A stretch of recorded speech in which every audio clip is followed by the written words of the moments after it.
thanks so much for joining us for the special live streaming Date with an Author event. We are fortunate this evening in that we have 4 authors joining us to talk about the short story collection, Stories from Suffragette City.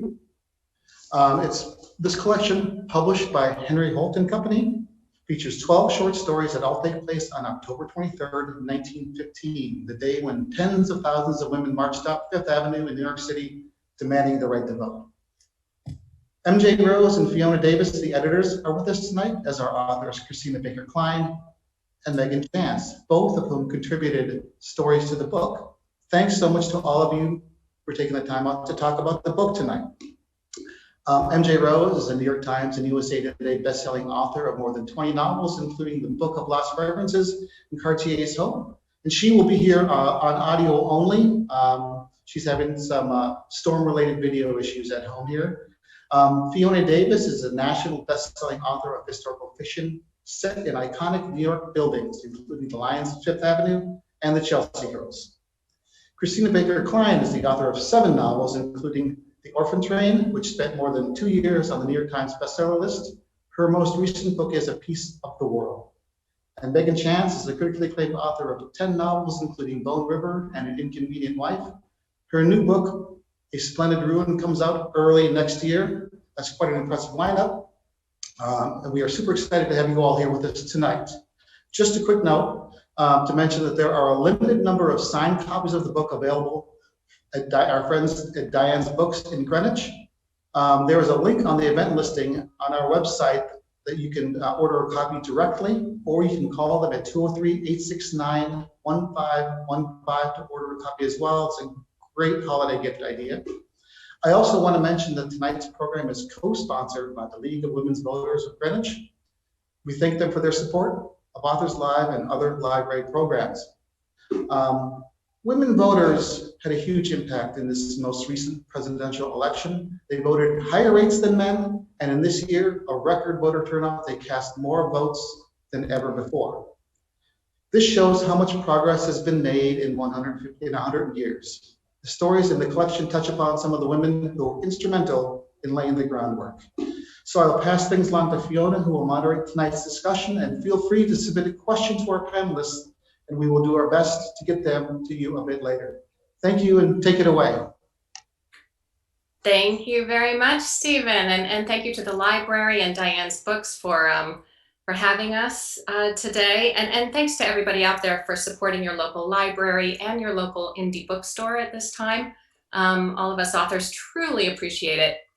And so tonight I see above it says Date with an Author. It's really a date with 3.5 authors. We have on the screen, there's 3 of us, and MJ Rose, who is my co-editor on the book, will be joining, as Stephen said, not by video, but you'll be able to hear her. So yeah, we're talking tonight about our book, Stories from Suffragette City. It's an anthology of stories all centered around one parade in 1915 in New York City. And just to start out with, MJ, I'll throw it out to you to get us started. Can you tell everybody a little bit how we came up with this idea for the anthology? Sure. So we went to Minneapolis, you and I, for a book event, and there was a terrible windstorm, not unlike the windstorm in Greenwich last night. And the hotel and the cab driver all said we had to get there early, so we got to the airport 3 hours early. And there's not much to do in the airport 3 hours early at 6 o'clock in the morning. So Fiona and I started drinking coffee and talking about books.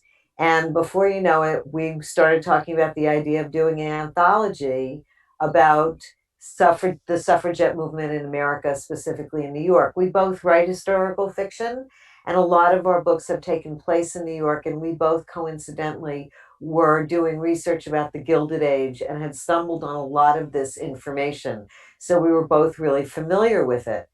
And we spent the whole time in the lounge Googling things and learning about this enormous march in 1915 and how instrumental it is and all the fascinating people who walked in it.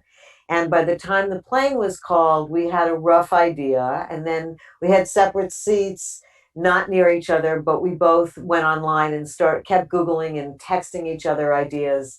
And my favorite part of the story is when we got off the plane, we're walking toward baggage, and Fiona came up with the title and said, what if we called it Suffragette City? And I got so excited that I screamed really loudly, which in LaGuardia Airport, as most of you who are here know, because you're Greenwich people, that was not a really great place to scream anything.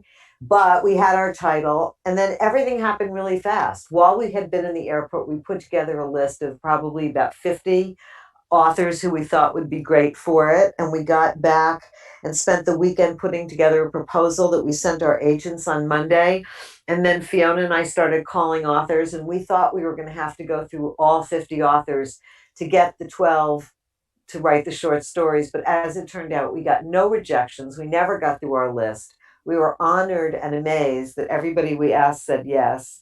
And our agents turned around and sold this whole thing in a week. So I think for both of us, it was the shortest route to publication we've ever had. And I think that's a testament to the amazing names on the cover of this book and also the importance of the subject. Yes, absolutely. And all this happened about 2 years ago. And what really we were thinking about in the airport was that, well, okay, in 2 years, there'll be a big election, and it'll be the 100th anniversary of women winning the right to vote. And we just thought, well, that could be interesting. And we found this parade that happened in 1915, where I think it was about 25,000 men and women marched up Fifth Avenue, demanding the right for women to vote. And these parades had been going on for some time at that point, and some of them were quite violent. There was one in DC that was very violent, and 100 women were attacked, and some were hospitalized. And so it was a really fraught time in New York City history. And we thought, what a great way to bring this to life by reaching out to these wonderful authors. And I'm just going to read out all the names because it's quite a list. The introduction is by Kristen Hanna. The other authors are Paula McLean, Chris Bojalian, Jamie Ford, Allison Richmond, Lisa Wingate, Dolan Perkins Valdez, Catherine J. Chen, and Steve Berry. And yeah, as MJ said, we reached out to authors and got back these enthusiastic responses. And it took about a year for everybody to write their stories. And then we were off to the races, working with Holt to get the cover art and get it going. And like MJ said, it was a really pretty seamless experience, which is very rare for the book world. And so why don't we open it up to Christina and Megan? If you could talk about, Christina, why don't you start with what was your first reaction when you were approached? And then can you tell us a little bit about the story that you came up with? Sure. First of all, I've known you and MJ for a while, first professionally and then personally. My husband and I lived in New York City when we were newly married, and we had young children there. And then we moved to the suburbs, Montclair, New Jersey, for 21 years. And then when I moved back, Fiona, I remember that you and I got together and had this wonderful coffee, and MJ and I had fabulous drinks at, was it the St. Regis, Yes. MJ? Yeah. We just had, that was so much fun.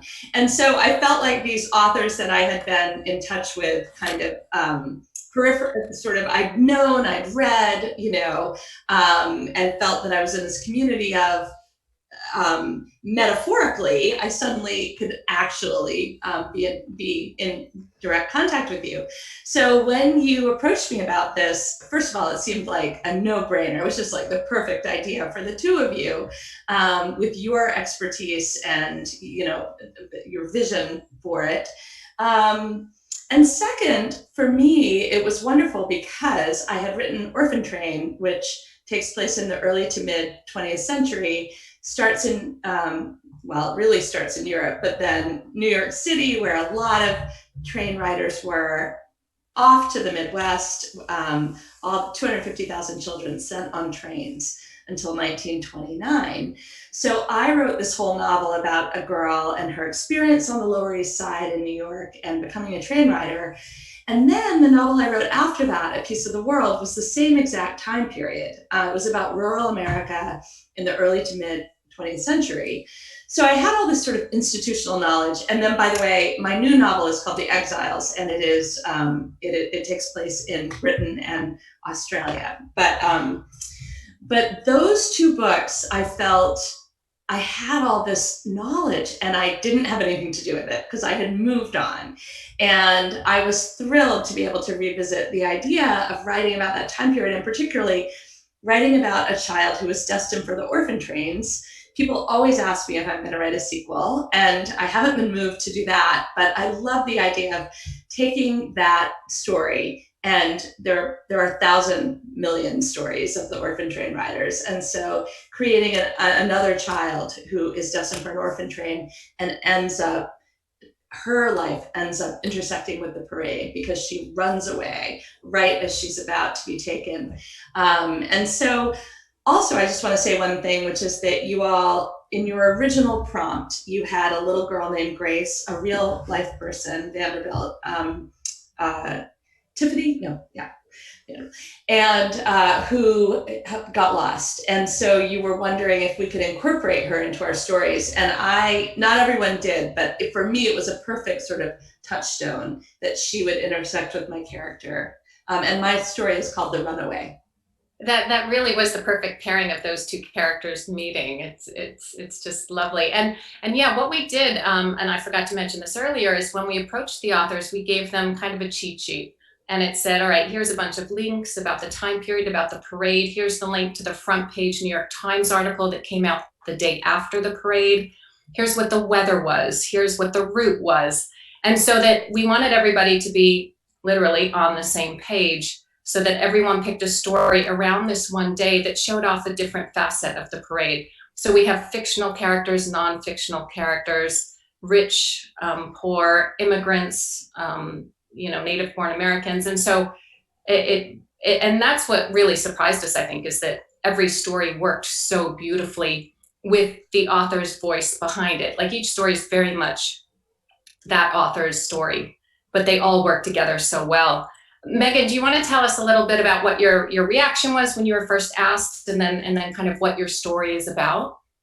Well, I didn't know either you or MJ personally, but I, of course, because we're all in the historical fiction milieu, I, of course, knew of you. And MJ knows Kristen Hanna, who is a very good friend of mine, and she contacted me through Kristen. And it was, like Christina says, a no-brainer. It was a good idea. It was, I've been writing about women's history my whole life, and it was, I had to jump on to it. It was just a good idea, and you provided all of the, research to jump off on. And I had been, most of my work had been done in the 19th century, though I had written a lot in New York, and I had just finished a book that was set in the early 20th century in San Francisco.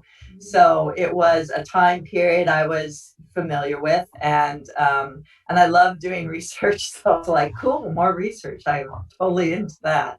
And I had also done a young adult trilogy that was set in New York City in the late 19th century among the Irish immigrants. And it just felt like there had been a lot of stuff in that milieu that I hadn't been able to use, a lot of information about, tenement life, and there had also been this thing that I'd found about the beach pneumatic subway. That was this railway line that ran for about 3 years and went for like 1 block or 2 blocks or something.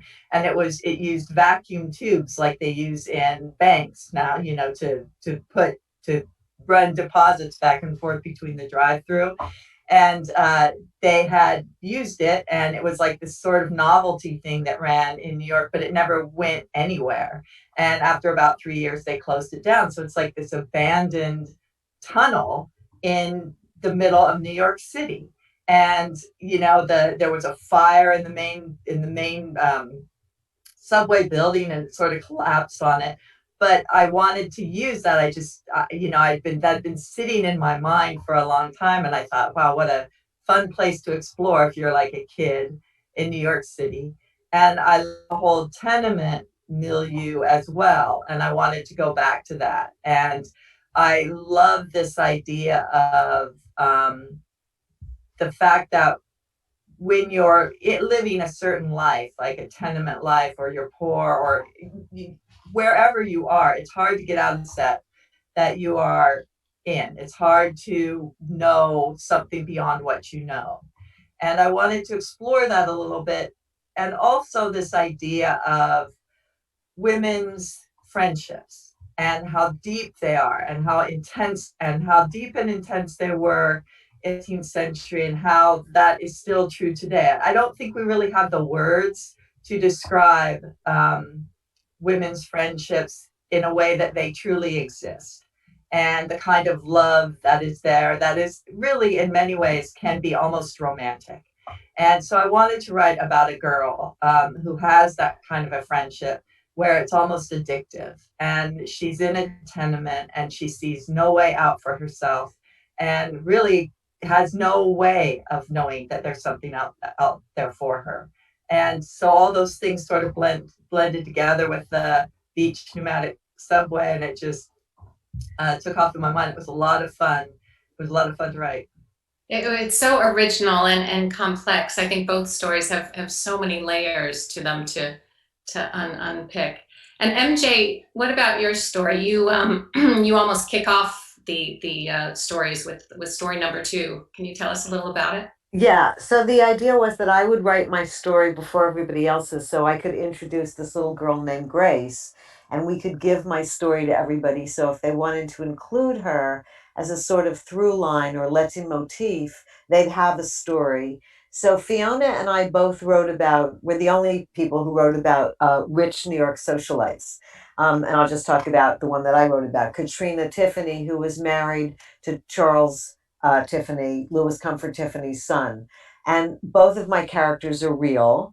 And Katrina Tiffany was an enormously important suffragette, and her husband, Charles Tiffany, was hugely against the suffrage movement. And they did not have a niece named Grace. I made up Grace so that everybody could follow her. But they were childless, and it was a deep rift between them that they were.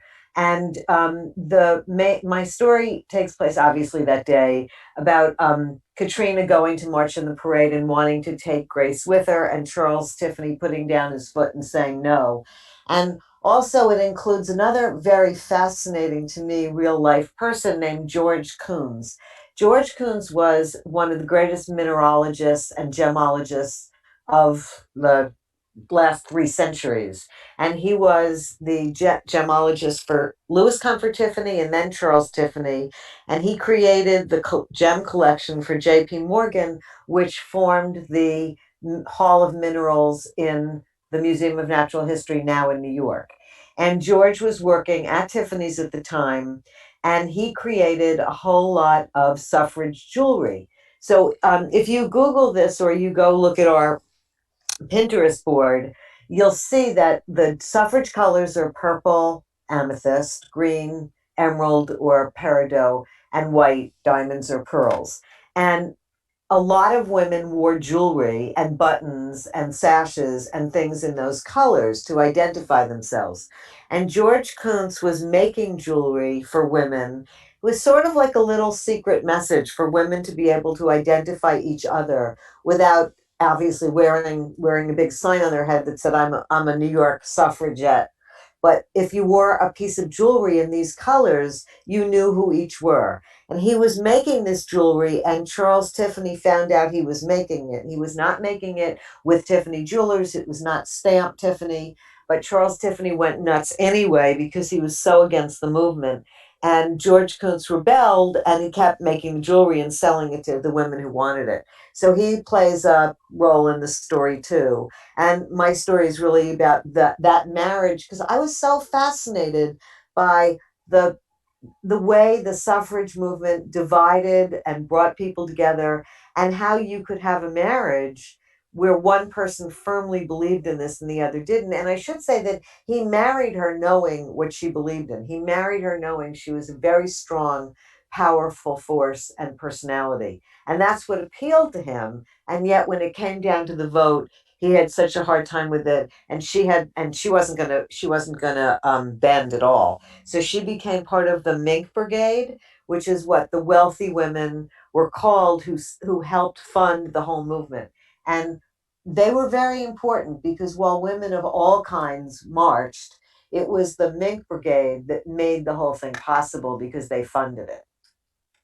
Yeah, and speaking of the Mink Brigade, the character in my story is Alva Vanderbilt Belmont, and as your story kind of introduces Rose I'm sorry, Grace, and she kind of comes in and out of each story. She's in some, she's not in others. We just wanted to have some kind of through line, so the reader, as they're reading, is wondering what's going to happen. And my story is the last one, which is where you find out what happened to Grace.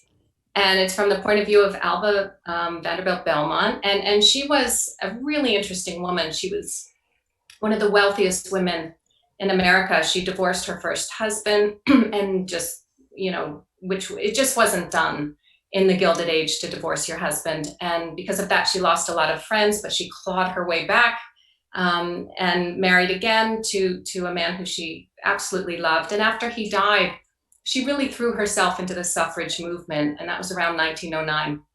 And she financed something called the National American Women's Suffrage Association. And she really became almost like a PR maven, even though that didn't exist back then. She had a beautiful, huge mansion in Newport in Rhode Island, and she opened it up to the public, which was shocking back then, and had the public pay a fee to come in and look through her house, and all that money went to the suffrage movement. And she also opened luncheonettes on storefronts in New York City, so you could come and have lunch, and everything would be stamped, the napkins, the plates, with something to do with the suffrage movement. They'd hand out booklets so that people could learn more about it. But she really was this woman of contradictions, where she was very much old New York. She was probably in her 60s around the time of the parade, and she thought parades were awful. She would be happy to kind of bribe politicians, do whatever it takes that way, but to march in a parade was too much like street walking, and she was just shocked by it. And so the early parade, she wouldn't do it. She either pretended to be sick, or she had her chauffeur drive her up the parade route. And so I made this parade in 1915 kind of her moment of truth of, is she or isn't she going to march with all of these people who are out in the streets, and can she make that transition from old New York to new New York? And keep in mind, she was a tough woman. She was often described as a bulldog. She just was this tough lady, and the fact that she couldn't step off the curb to march in a parade appealed to me as a way into the story. And when she did finally march, she described it as a terrible ordeal. She never quite got over it. So that's my story. And again, there you figure out what happened to Grace, who is trying to find her way home. And so for the next question, and we'll start with Christina again, had you written a short story before? And what kind of research did you do? Was there anything beyond from what you'd already done with your first book? Oh, such a great question. First of all, I love that story. And I love hearing that you two wrote the stories about aristocratic New Yorkers. I hadn't quite put that, I've read the collection, of course, but I hadn't quite put that together, that it sort of bookends the whole collection in this wonderful way, and that depth of that complexity of your character. I love hearing about that, about her not wanting to march and yet funding so much of the suffragette movement. It's very exciting. Yes, I find that anything I write, even if I've already immersed myself in the subject, there are always going to be details that you have to research. So, there were many things that I didn't know. And you guys, I think you've already mentioned this, that you did a Pinterest board. Yeah, there's a Pinterest board that you can find on Pinterest if you just Google my name. I mean, just put it into Pinterest. Right. So that was just really fun to start there and look at the sashes and look at the materials that were available for the people in the march. The purple and green and white and gold, and then all the sort of insignia and all of that. So that was interesting. But also dwelling in New York a little bit, which I hadn't done so much. The idea of what the orphanage was like and what life was like for these children at a moment when, at a time before there were any social programs of any kind, there was no welfare, there was no foster care system. The poor had no safety net of any kind. There were not any programs helping them. So you were really at the mercy of the system. And that was the way people lived. And so I loved delving into that moment. And looking at the momentum of the parade as it went up Fifth Avenue and people joined and how large it was and how enthusiastic it was. That was sort of the forward momentum of my story, that my character gets literally swept into the parade and becomes part of it. And it's this moment of awakening for a young girl who has sort of got in her head that only practical things matter because she's had such a rough life. But she gets swept up in this movement and sees that maybe that these theoretical ideas can be put into practice as well. And that was really exciting for her.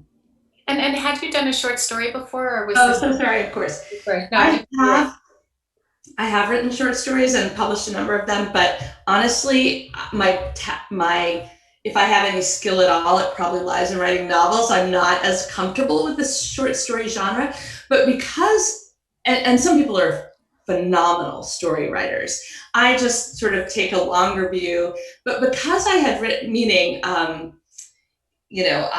come up with an idea and then I just want to play it out for 300 pages. But because I'd already written a novel on this subject, on the subject of the train riders, it felt almost like a chapter of that in a way. It was almost like just a detour from that novel. So when people read my story, I think they'll find that as well, that it feels very familiar to that sort of moment in my own fiction. Definitely. And Megan, what about you? Have you written a short story before? And I'm curious if anything in your research surprised you or shocked you. Yes, I've written short stories before. I've published, a couple. I really like short stories just because it's like flexing a different muscle. I love writing novels. That's my passion. That's what I love doing best. But every now and then you get a little idea that just doesn't fit into a novel form, or it just doesn't have the gluten, I guess, to last for a whole novel. And so I like playing around with those. And so that it's fun to do that. I mean, researching anything, and even this, I had to hold myself back because I happened to be in a break between novels. So it was like, oh, cool, I can go down a rabbit hole. So I did a lot. I was researching dance halls, and, I ran into this book called A Girl and Her Chance, this old novel from it was from the early 20th century.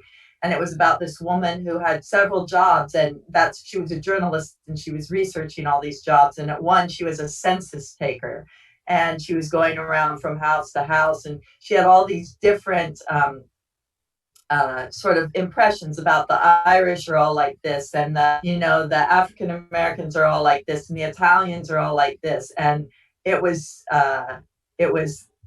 very enlightening. But that's where the little dog in my story comes from, because apparently all the Irish in the tenements, all of them had a little white woolly dog, according to this. But the thing about research for me that surprised me, and it surprises me every time, I mean, no matter what book I'm doing or what research I'm doing, is how much everything is the same all the time. I mean, just how much just doesn't change. And, one of the things that I'm always saying about writing a historical novel in particular is that people are the same. They have not changed. They haven't changed in 200, 300, 400 years. They are the same. The things that they love, the things that they care about, the things that they're passionate about, their ambitions, their jealousies, all of that is the same. The only thing that has changed are the doors that are closed to them, and at what level those doors are closed. And so it's fascinating to me to see those things pop up over and over again. And even though I know better, it still surprises me. Like one of the books that I read in researching story was a book. I read a couple of them actually, pamphlets and books from the anti-suffragists and their arguments of why women should not be given the vote. And it's so astonishing in today's political climate to see these same arguments offered, not just about women, but about everybody, about minorities. They're this arguments. And it would be hilarious if it wasn't just so pathetically sad, but that always surprises me. It shouldn't. I've read too much I should know better, but it still does. Yeah, the inevitable cycles of history. That is so beautifully put. MJ, I know you'd written short stories before, right? Yes, I can't stand them. I'm like Christina. I love doing the research and I love thinking it up, but then I want to stay in that world. I don't want to leave so quickly. So I find it frustrating to try to wrap it all up. But this one, because I'd written a whole novel about this time period and including some of these people, it was a little less difficult because I'd already stayed in that world for a year and a half already. So it was just returning to it for a minute. And what was there anything about your research that surprised you? I guess an odd thing. I was just very pleasantly surprised by how much male support there was for the women, how New York really was so progressive. And I hadn't known anything about the groups that were formed by men to support suffragettes. I'd only heard the bad stories. And so I was really very happy to learn how powerful and how supportive and how forward thinking so many men were. Yeah, absolutely. And that's one of the reasons why we reached out to some male authors to get, them to write stories as well, so that we did have a diverse perspective on the parade. And I had not really written short stories before, and I didn't mind it. I found it an interesting exercise. And I kind of liked having the limitations involved. And for me, I had the same reaction in terms of the research that Megan did, of just seeing, wow, things have not changed. Where I was looking at old issues of Harper's Bazaar magazine, which was the premier women's magazine of the day, just to get a sense of what women were talking about back then. And as well as, you can see the kind of the dresses and the styles and the fashions and what was in and what was out. And in that magazine, they'd have on one side of the page an amazing essay by a woman about, the new woman, it was called. And those were women who were fighting for, birth control and the right to vote and women's rights. And then on the page right next to it, it had a whole article about the latest diet. Yeah. It was the barrel diet, which involved taking a barrel and taking away both ends, crawling inside and rolling around on the floor until you were sweaty. And just the thought that here women were, fighting for the right to vote, yet wanted to be thin and would crawl in a barrel in order to be able to do so. You just think, wow, that, it's been 100 years and that kind of thing's still going on. And also I think what surprised me was the issues that Black women had to go through in terms of the suffrage movement and being part of it and then being almost tossed out. As women got worried about what the Southern politicians would think. And so, Dolan wrote a wonderful story about Ida B. Wells from her perspective. She didn't march in the parade, and in fact had marched in an earlier parade in Washington where they asked her to march at the back. And so she couldn't march with her state. And just the way she fought back and the way Dolan kind of talks about the hypocrisy of the movement was an interesting thing to learn about and read, because you can't fight the facts, and it was an interesting. There were a lot of different factions of women all trying to get the right to vote and fighting amongst themselves, which was disturbing. And so, yeah, go ahead. No, I was just going to say, of course, any women's movement at every point. I mean, it's part of the issue, not to get into politics, which I will not do, I promise, but There have been many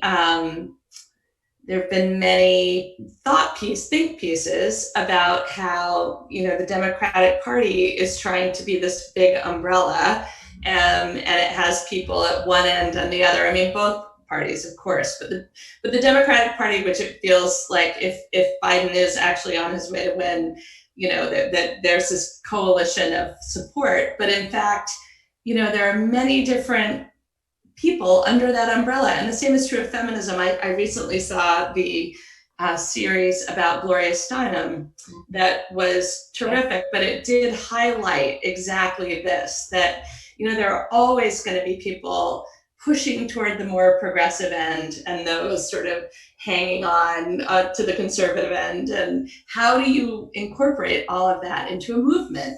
It's fascinating. And that was one of the fascinating things about writing the piece for this collection, as Megan said, is seeing all the roots of that kind of conflict at that time that are part of our dialogue today. And yeah, that goes right into the next question is what do you hope the anthology offers readers today? Shall I start with that? Yeah, if you don't mind, yeah. Okay, sure. Oh my gosh, so much. I mean, first of all, that the right to vote was not that long ago, that women earned the right to vote, and it was so hard won, and there were so many opponents to it.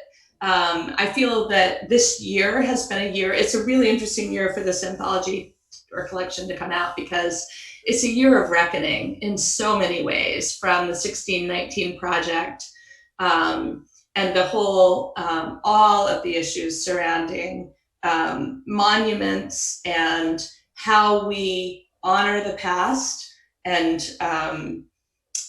reckon with what has happened in the past and take responsibility for it and learn to move on as well. And your book is very much about that as well. How do we understand all that it took to get the vote for women in the 20th century? Again, not that long ago.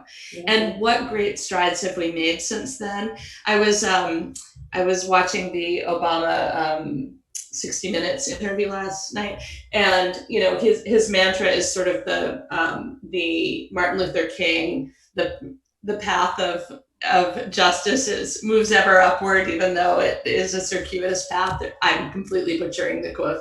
Yeah. But it is that idea of sort of, yes, Megan, you're so right. Humans are the same. Emotions are the same. Feelings are the same. History. But what happens is that laws get passed, women get the right to vote, and then, as you said, opportunity, it becomes available to all, and that is the way forward. And there has been so much progress made at the same time that we often feel like not enough progress has happened. So I think this book is super important in the moment for all of those reasons. Yeah. Megan, and any thoughts on that, on kind of what you hope the anthology offers to the readers? Well, yeah, I mean, as I said, I've been writing women's history for a long time. And one of the things I learned is that women don't know their own history. They're not taught it. They don't know it. They've been disenfranchised for a really, really long time and not even really realized it. And I think, women of this generation, girls of this generation don't even realize how recently we got the vote, as Christina said, and how slippery the slope is, how things just get taken away slowly and slowly. And in history, women's history in particular, there have always been huge gains and then losses that are taken away and then gains again. It's all cyclical. And I think knowing your own history is the way to keep that from happening. I have two daughters, and I was always very, very concerned when they were growing up about letting them know, about making sure, this is your history. This is where you come from. Women fought hard for this. Women died for this. It is your responsibility as a citizen, as a woman, to vote, to take this responsibility seriously. And if you don't, then you don't have a right to complain about it. You get what you deserve, essentially. And I remember telling my oldest daughter when she was being slow about registering to vote, these women are going to come back and haunt you. They're going to haunt you, and, I'm a little intense, but I believed it totally, and I think that's the thing that, the history that we are taught in school is written by the victors, and victors up until this point in time have been Western European white men. And that's the thing that everybody has to understand. There are a lot of stories out there, and a lot of them are hidden. And unless you are reading stories, historical fiction, particularly for to offer, women and historical fiction, that's the whole diverse voices movement. These things are there to sort of say, look, your history is not what you think it is. Here it is. Don't forget it. It's like Christina said, the progress is being made, but it can just as easily go backwards if you aren't paying attention. And I think that's why books like this are important. Amen to that. And MJ, I'm going to ask you a little bit of a different question, actually. Good, because after what the two of them just said, there's nothing I could possibly add. Right, exactly. I figured you thought the same thing. Can you just talk a little bit about the editing process? And I know we're named as co-editors on this book, but if you could kind of explain what that means. Sure. So Fiona and I had the wonderful pleasure of talking to several editors before we decided who we were going to go with. And one of the things that we asked them all is, typically in these anthologies, the people who are editors, the Fiona and me, actually literally copy edit the stories. They read them, they copy edit them, they make suggestions, they put them in order. And Fiona and I both felt that with the caliber of authors that we were lucky enough to have in this anthology, neither of us wanted to be the one to call up Christina Baker Kline or Megan or Chris Bajalian or any of these wonderful authors and say, that second paragraph, it's a little slow to me. We just didn't feel comfortable doing that. So one of the things in the conversations we had with the publishing editor was, would they feel comfortable doing that? Because we really didn't want to be the ones to do that. And so we were very lucky in that James Molina, who is our editor, said of course he would do that. I think he was actually a little uncomfortable with it too at first, because it's very daunting when you're dealing with all these mega bestsellers, telling them, I think the story slows down on the fourth page, but I think he did a wonderful job, and he actually edited, and there was very little all these authors did such an incredible job. There was very little of that. So it was, again, another thing that was like really seamless. Yeah, absolutely. And so one last question, and then we'll open it up to if anyone out there has questions. And that is, what are you working on now, or what do you have recently coming out? And we'll start with you, Christina. Well, my novel The Exiles came out, Fiona, as you know, I think a month after, or 3 weeks after your book, Lions of New York, which is so exciting and fun. And I know we're doing at least one event coming up, and looking forward to that. And I think our paperbacks might be coming out at the same time, early summer, end of spring. So The Exiles is my new novel, and I'm working on another novel. Life in COVID goes on. I'm in Maine. As you know, Fiona, I live in New York, but we have a house in Maine, and we're here now. So we'll see how all of this unfolds over the next few months. That's where I'm at. And The Exiles is just a remarkable book. And you've been doing a lot of author events, so I highly recommend anyone heading to your website to go in and listen to one, because listening to the research behind it is truly fascinating. It's been really fun, and Lions of New York is just phenomenal. So I'm sorry, Fifth Avenue, Lions. Yeah, it's all the same. Yeah, no worries. And Megan, what about you? Splendid, which is novel set in New York City, and not New York City, oh my God, San Francisco, during the San Francisco quake of 1906. That comes out in January. And I am always working on something else, but and I'm working but it's really in early stages, like first draft stages. So, and Splendid pretty much what's going on. Is fantastic. So I can't wait for that to hit the bookshelves.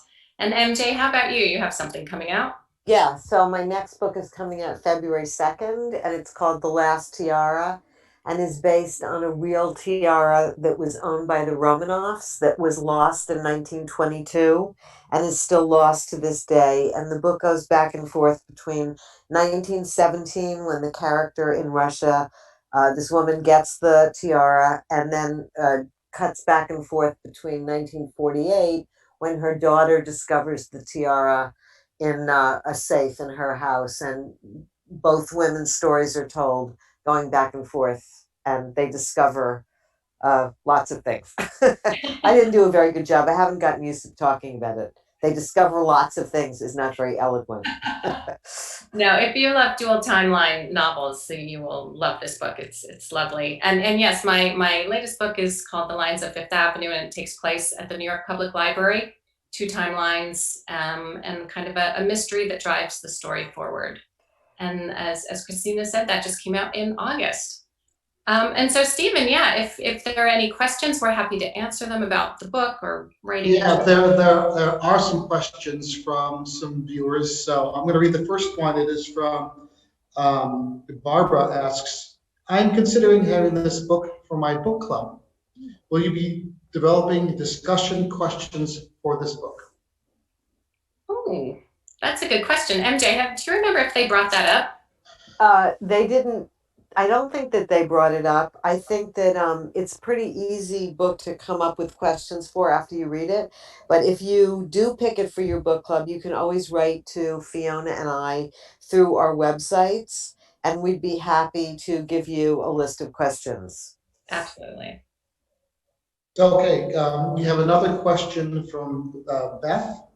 She asks, if you had to choose one, what is your favorite work of historical fiction?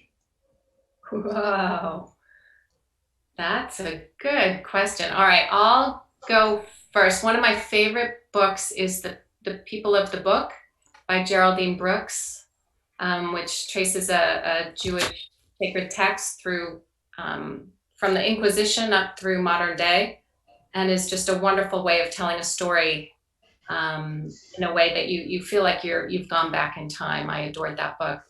Anyone else? I have the French Lieutenant's, not the French, yeah, the French Lieutenant's Woman is an incredible one for me, and just like an incredible piece of fiction that goes back and forth in time. I totally agree with you, Jay. Like, I'm thinking of all of these, like those. I loved Wolf Hall by Hilary Mantel. Gosh, there are a lot, but I'll say that one. I'll say The Vintner's Luck by Elizabeth Knox. It's about an angel who comes to visit this French vintner throughout his life.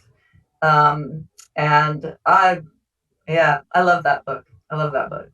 Ooh, I've never heard of that. That sounds interesting. I know.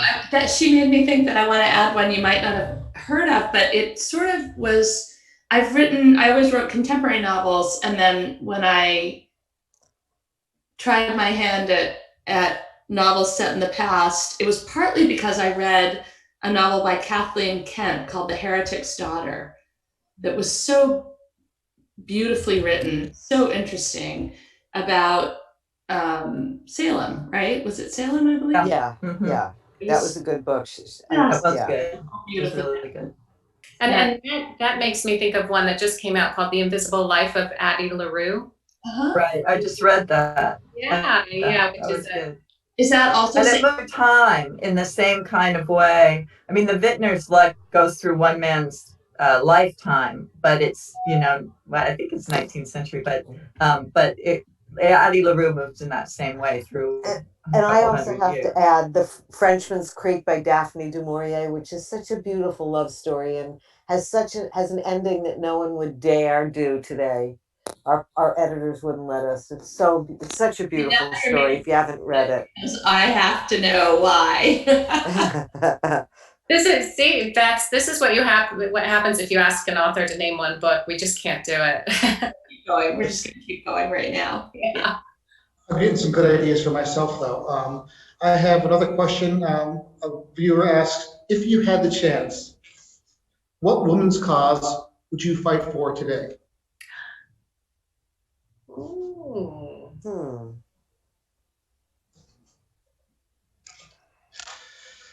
Oh, this is Well, so I already- political. I mean, I know, but it's so political. We But can, there's another question if you'd rather skip this one. no, I mean, I'll say it. I mean, I would fight tooth and nail so that women retain the right to choose. Yes. Amen. Yep. That's mine. I still fight for it. I walk in parades. I stand on corners. I will go to the mat for that one. Yep. Because Okay. it's about having autonomy. That's Right. what it feels like. Yep. For those of us who are writers who have hard-won moments to do our work and to establish ourselves in the wider world, we know that that freedom, reproductive freedom, is a huge thing. Absolutely. Okay, this one, the next question, maybe you came across the answer to this in your research. Did these women have any contacts with Emmeline Parkhurst and the British Suffragettes? Go ahead, Christina. Do you want to answer that?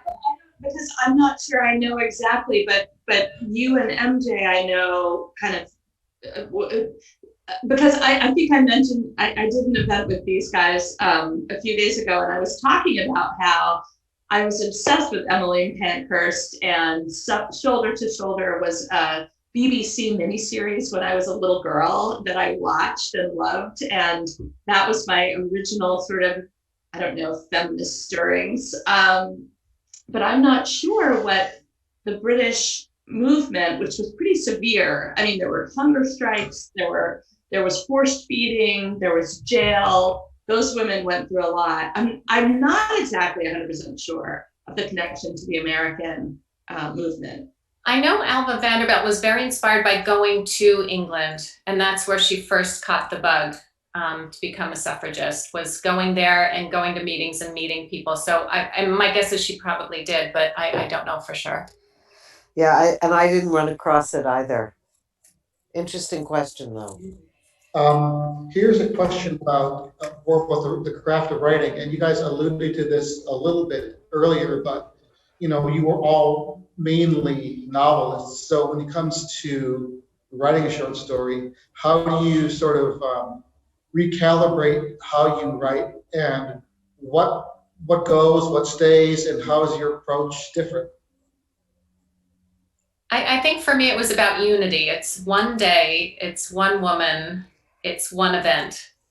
And she can, you know, think back about other things that have happened to her during her life, but you have to keep the action moving forward so that there's a beginning, middle, and end. At least for me, those are the parameters I gave myself. Yeah, I don't have anything different to add. I think that pretty much sums up. You know, it's just a smaller canvas. I always work with the end first and then work backwards. And my only issue was just reining myself in and not getting lost in lots of backstories that I wanted to tell about the character. Yeah. Yes. Anyone else? Megan? Yeah, it's about closing more doors. You know, I mean, you've got a very small room that you're working in. So it's about not layering so much. It's not about, you know, like making your whatever symbolism or illusions you're dealing with very tight. Your metaphor is very tight. It's all about making things smaller and tighter, you know, so generally, you know, I let myself kind of go for a little bit, and then it's about cutting back. It's about, you know, letting the idea kind of go where it wants to go for, you know, 20 or 30 pages if I need to, and then just saying, okay, let's pull it back here.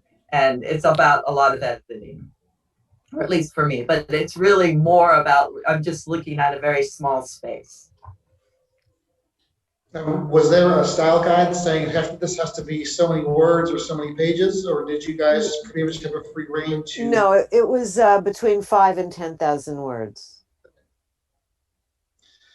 And that is, we are running out of time, so I think we need to close here. But I thank you all so much for answering your questions and joining us tonight. And once again, we were speaking with MJ Rose, Fiona Davis, Christina Baker Kline, and Megan Chance. And thank you for a fun and enlightening discussion. And once again, the book is called Stories from Suffragette City. It's published by Henry Holt & Company. And the book is available in print and digital formats here at the Greenwich Library. Thank you. And you can also purchase a limited edition signed copy from Diane's Books in Greenwich. Or you can order them directly via their phone number. So Date with an Author and Authors Live is made possible through the support of the Greenwich Library Board of Trustees and contributions by generous donors. And thank you all so much for taking some time out to talk about the book and hanging out with us tonight. Thank you so much. Thank you. for Thank having you. us. Thanks a lot. Take care. Thank you.